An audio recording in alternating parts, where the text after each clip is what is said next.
We got all hands on deck for this one, people. Yeah.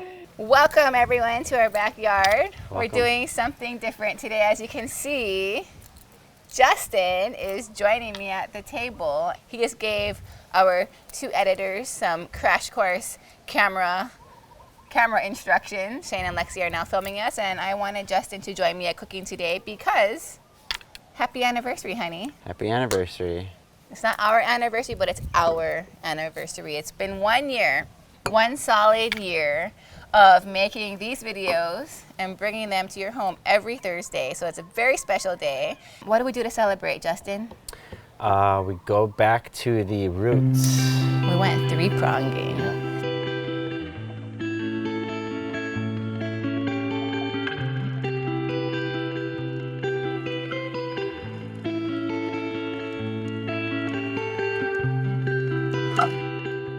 I feel like three-pronging is the best way to end this season because for me, it's how it all started. Unlike a spear gun, a three-prong is just a simple pole spear with 3 prongs on one end and a rubber band on the other. It's simple, it's primitive, and it's human-powered.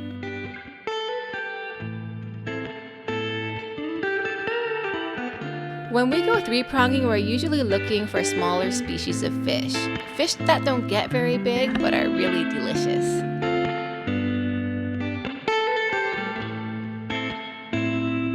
We usually have to look under rocks and in caves for them.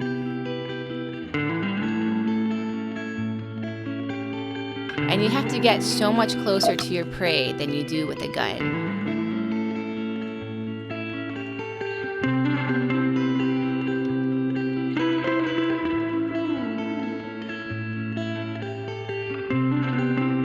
I love how it makes me hone in on my instincts and truly rely on them to respond at the perfect time.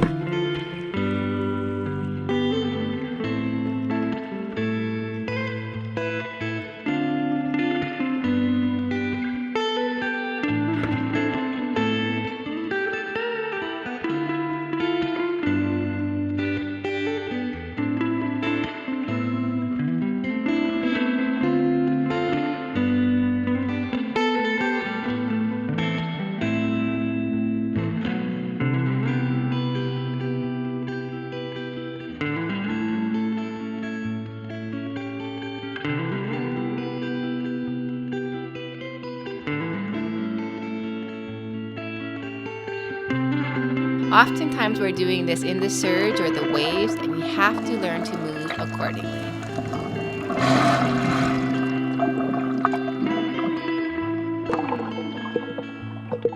Three-pronging, let's see what we got. Coming at you. We got some fry fish. We got a Kimi Werner selection right here. It's a variety pack, if you will. We'll talk about all these fish. We have Menpachi, Manini, Kole, Aholehole, a little freestyle bonus of a 9-eye right there. Mm-hmm. And our recipe today is gonna be fry fish. Not our dog is Buddy's replacement for the time being because Buddy is taking a nap. Okay, let's start cleaning. And while we clean, I'm gonna just also give a pretty quick and simple cleaning tutorial because that's something we've never really done, I think, on this channel. Mm-hmm. So we can both get to work. But basically, we usually use fish scalers. I couldn't find ours today, so I'm using a spoon. And what I tell people is I like to think of it as an itchy fish that needs scratching. So it's a lot of this. But you're going against the grain of the scales and you are just really getting in there and taking off that outer armor. Okay, and watch this. You scrape it off. But you don't want to miss any scales because you don't want to eat any scales. Once you have a scaled fish, you're gonna gut it. And so to gut it, you just put your knife right in, it's right over here, it's like the anal hole, and you slit upward, up through the chin, all the way up. Then you're gonna open it. I like to think of it as spreading the wings like a butterfly. Really open it, and you're just gonna disconnect these 2 flaps, there's your butterfly, from the head. And then you're gonna stick your fingers around, you're gonna take out the gills. They're connected in the top spot right here by the chin. and a more internal spot back here in the head, and you're going to pull your guts out all at once. Should follow the gills out. And there you go. Whoops. That's a clean fish. This is an air bladder you can also remove. And you can just rinse that. And this fish is good to go. Yeah, I think the thing about Hawaii is one thing that we tend to do a lot more than, like, I'd say, like a lot of like mainland places or whatnot. We scale our fish and we gut them like this because we often eat them whole. Okay, so Kole, they have knives. You see that? The knives pop up. And so I like to cut out the knives. If not when I'm in the water, then definitely when I'm cleaning them. So you just get your knife under their knife and you just cut it off. We've shown these fish. I mean, it's just You're gonna like, get more scale than you. To me, three-pronging is the basics of diving. And it's also like, these fish, to me, are the heart and soul of what our channel's all about, of what diving's all about, of everything. It's how I started diving when I ended up teaching Justin later. It's how Justin started diving.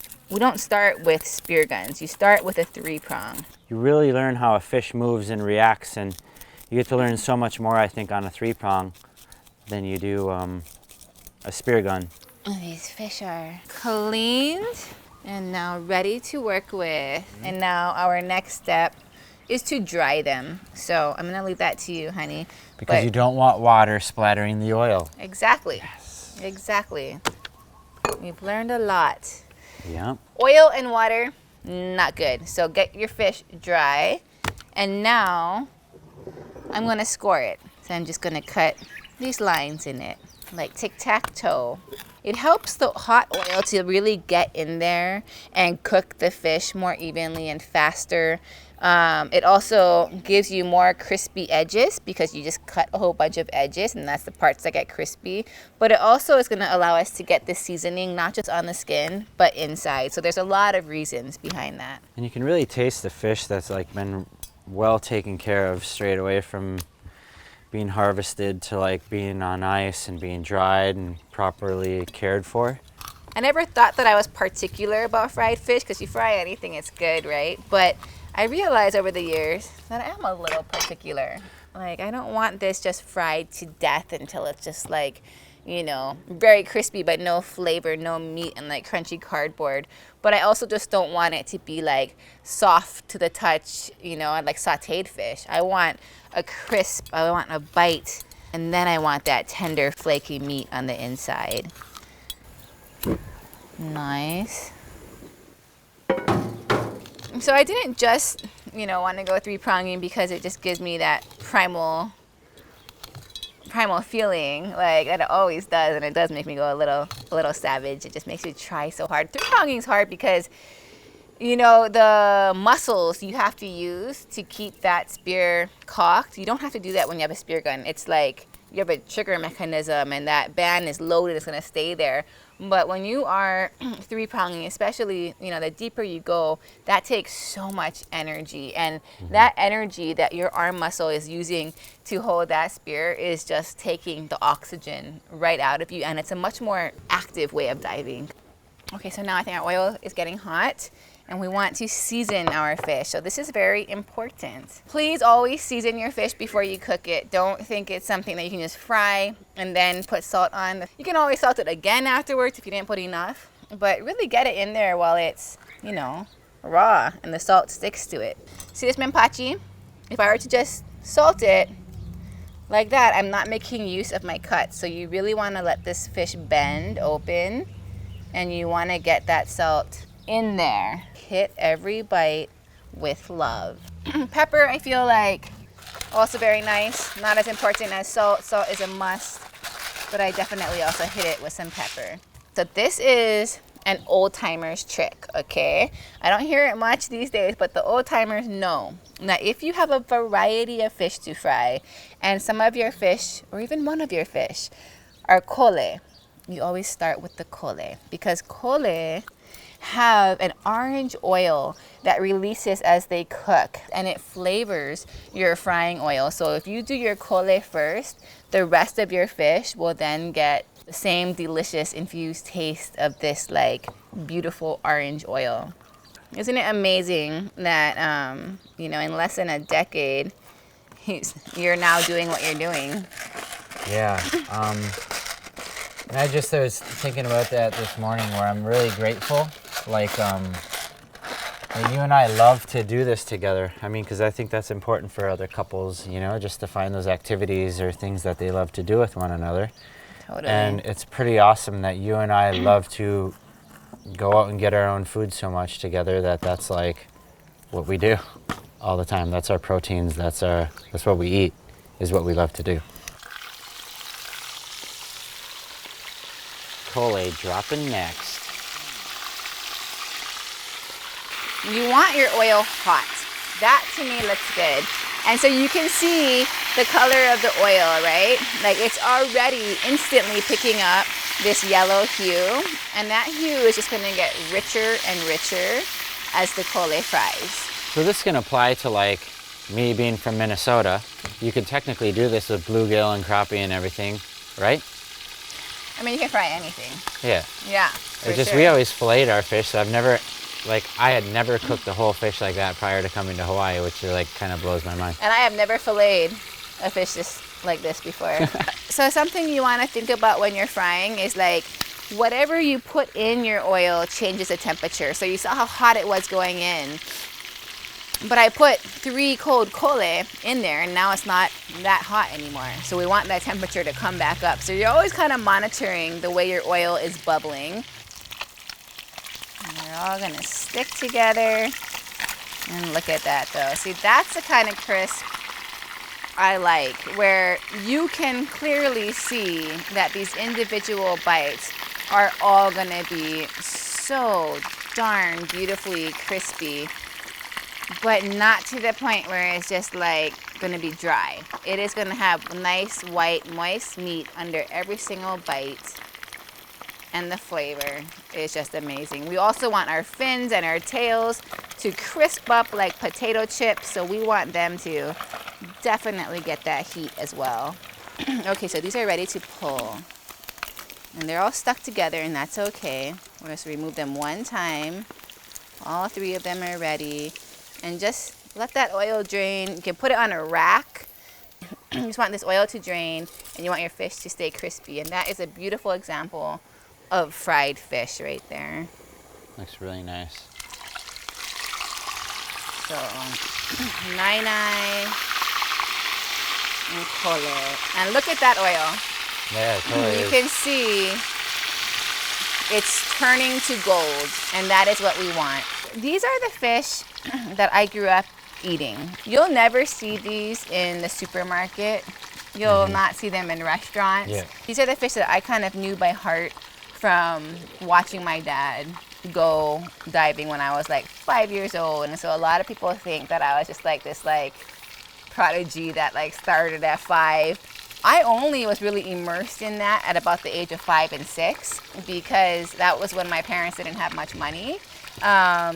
Once they started making more money where we could get food from grocery stores and stuff like that, my life changed. And so I actually didn't pick up a spear and get my own fish on my own until I was 24 years old. I was just like graduated out of culinary school. I was working in the restaurants. I was working with fish every day, but it was fish that was flown in. One day I finally, got the guts up, and I just kind of like tried to sneak into the ocean without being noticed, because I was so embarrassed, because I just felt like everyone is gonna know that I have no idea what I'm doing, because I didn't. And it just took me all day of trial and error, of trying to remember what I would watch my dad do and trying it myself and just missing and just blowing it and taking silly shots. But by the end of the day, I had about 5 fish, just like this. And I can honestly say the woman that came out of the ocean that day was a completely different woman than the one who had entered. It was just finally trying something that had been calling me. I felt like my whole life, but I was so intimidated. to just try. So look at that oil now. It's just like orangey gold, and all that is flavor. And now it's gonna go into our beautiful Menpachi. And this was your first fish that you got, remember, honey? Yeah, Manini. except for it was like that big. I took Justin on a swim out dive to go 3 pronging, and All I remember from that day is some big waves came in. Justin, just dive below the waves. And I said, what? And then boosh, just like I lost everything, but like we found it. And then we went 3 pronging. Once we made it out the waves, there was fish out there, and it was really awesome.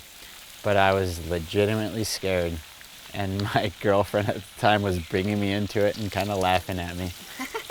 Hawaii's a wild place. Like, it's in the middle of the Pacific. There's big waves. There's a lot of water moving. There's lots of really big animals in the water. So it's like, I totally can connect with people that are scared.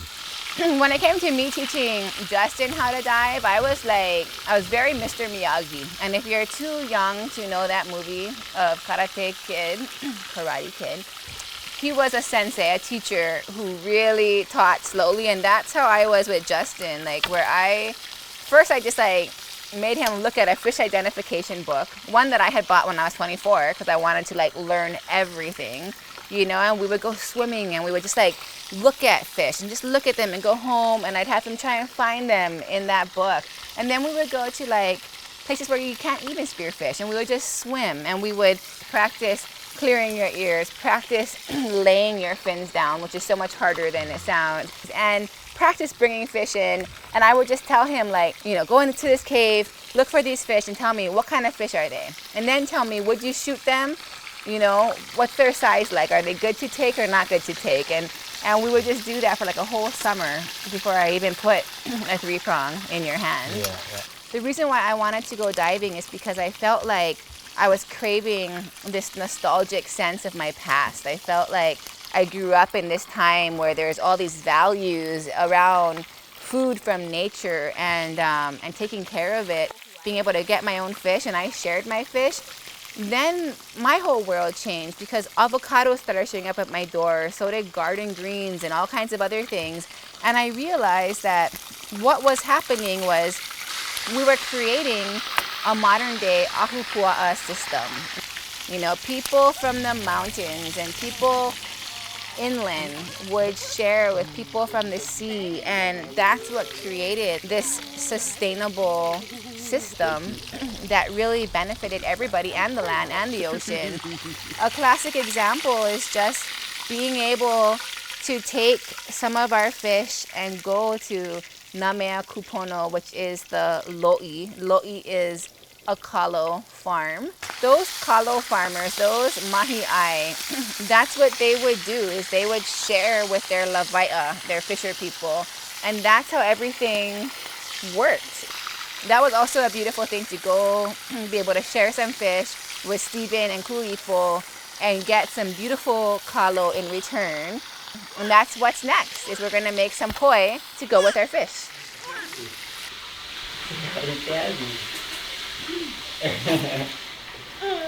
Let's go say hi, Mama. He's like, what's going on out here? Let me check in here. What's Uncle doing on the camera? What's Auntie doing on the camera?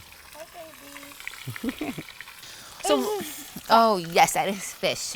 Oh, Buddy's gonna just touch it. Okay, so we got some beautiful kalo from Kuipo and Steven from Namea Kupono, which is our community lo'i. Normally what you would do is you would cook that kalo for like 3 hours, and you would take a board and a poi pounder, and you would pound it by hand for traditional poi. But I do a cheater way because I have to make this poi every single day. And so, yeah, you want a piece? And so what I did, oh, it's hot. Yeah. And so what I did is I just peeled the kalo, I chunked it into cubes, and I put it in an Instapot for only 1 hour. Instapots, you can get away with cooking it a little shorter. And we have that cooked kalo on the side over there, honey. And so we're gonna make some poi. Yeah, baby. Yeah. Oh, look at all these different fishies. Yeah, so if you parents want a hack, throw a few bananas in there the best baby food there is. But here we go.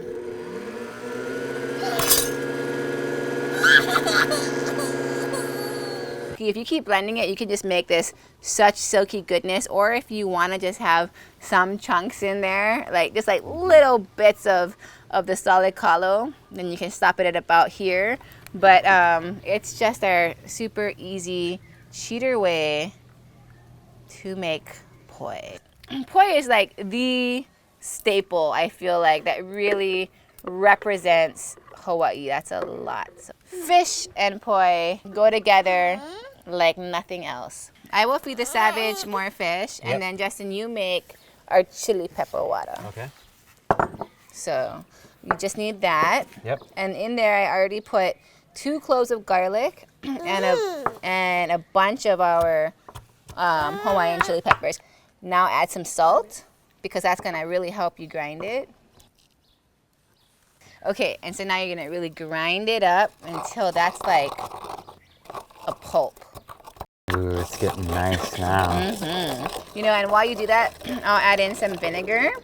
You can use white vinegar. We have apple cider, and really just, I'm gonna let that just get in all those grooves and remove everything. I'm gonna add in some water. And again, that's why we put a lot of salt, because we want it to be salty. Buddy wants more. You want some poi, baby? He understands more as it pertains to fish. Fish and poi, yeah, babe? Chase it with some fish. This is exactly What's how up now? how you eat this meal. Fish chased with poi, chased with fish. Makes a baby happy. And if you like spicy, then you definitely gotta dunk it in some chili pepper water. Should we give him a hit of the chili pepper water? I don't think so. Okay. You want So some this poi? is how you do it. You scoop it with your finger. You use your finger. You try.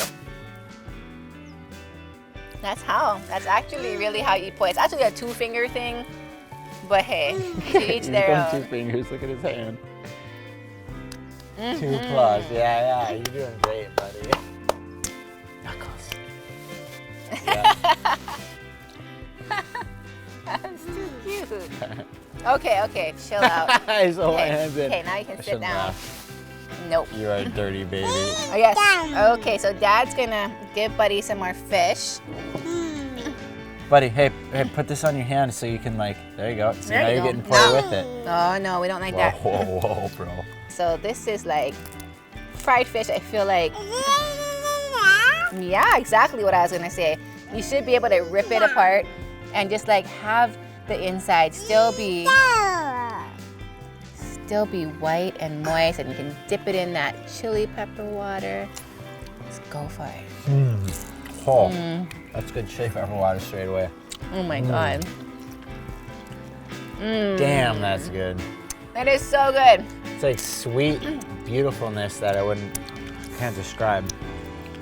And when it comes to starting this YouTube, I mean, we started this because we basically wanted to give a year of content based around the heart and soul of Hawaii and food and family and nature. I just want everyone to know that every single week after making these episodes, we all would read the comments, every single one that you guys write, and that would just fill us up. To realize just the inspiration we got from during those times when people had to stay home and things like that, when they're able to watch certain things and get certain inspiration from whether it's the recipes Kimi's doing or just the family aspect or even cute little Buddy. It means a lot, and that's really kind of been pushing us through this this whole thing together. So we really appreciate everybody joining us and coming with us on this whole weird time of this world. It's been it's made it special, and it's made this community pretty awesome. So thank you. My friend Yvonne Chenard says that the cure to depression is action, and I found that to be so true, where no matter what, every single week, this crew woke up just knowing we got a video to make, and just to put our focus into that, put our hearts into that, that gave us a drive, that gave us a spark, and you guys gave us an inspiration that is gonna live with our family forever. So we really just wanted to say Thank you. Oh, it's so gross. He's so gross. Oh my God, it's in your hair. So to celebrate this 1 year mark, I think the first thing we're gonna do is just take a little break. Not a long one, a little one. So please make sure that you do subscribe, because although we might not be back next Thursday, we will be back then. So you want that notification when we come back. But I think for now, we just wanna say thank you. We love you all so much, and let's just get the whole crew in here. Let's toast the Kole and Come on in, say hi. eat some fish and From boy. editors to shooters to everything. These are our editors, Lexi and Shane. Yeah, there's some poi in your hair. A lot of Yeah. boy. Auntie and uncle, as we call them. Yeah. Thank you, and we'll see you Here soon. you go, Lexi. Thank you. Here you go, Shane.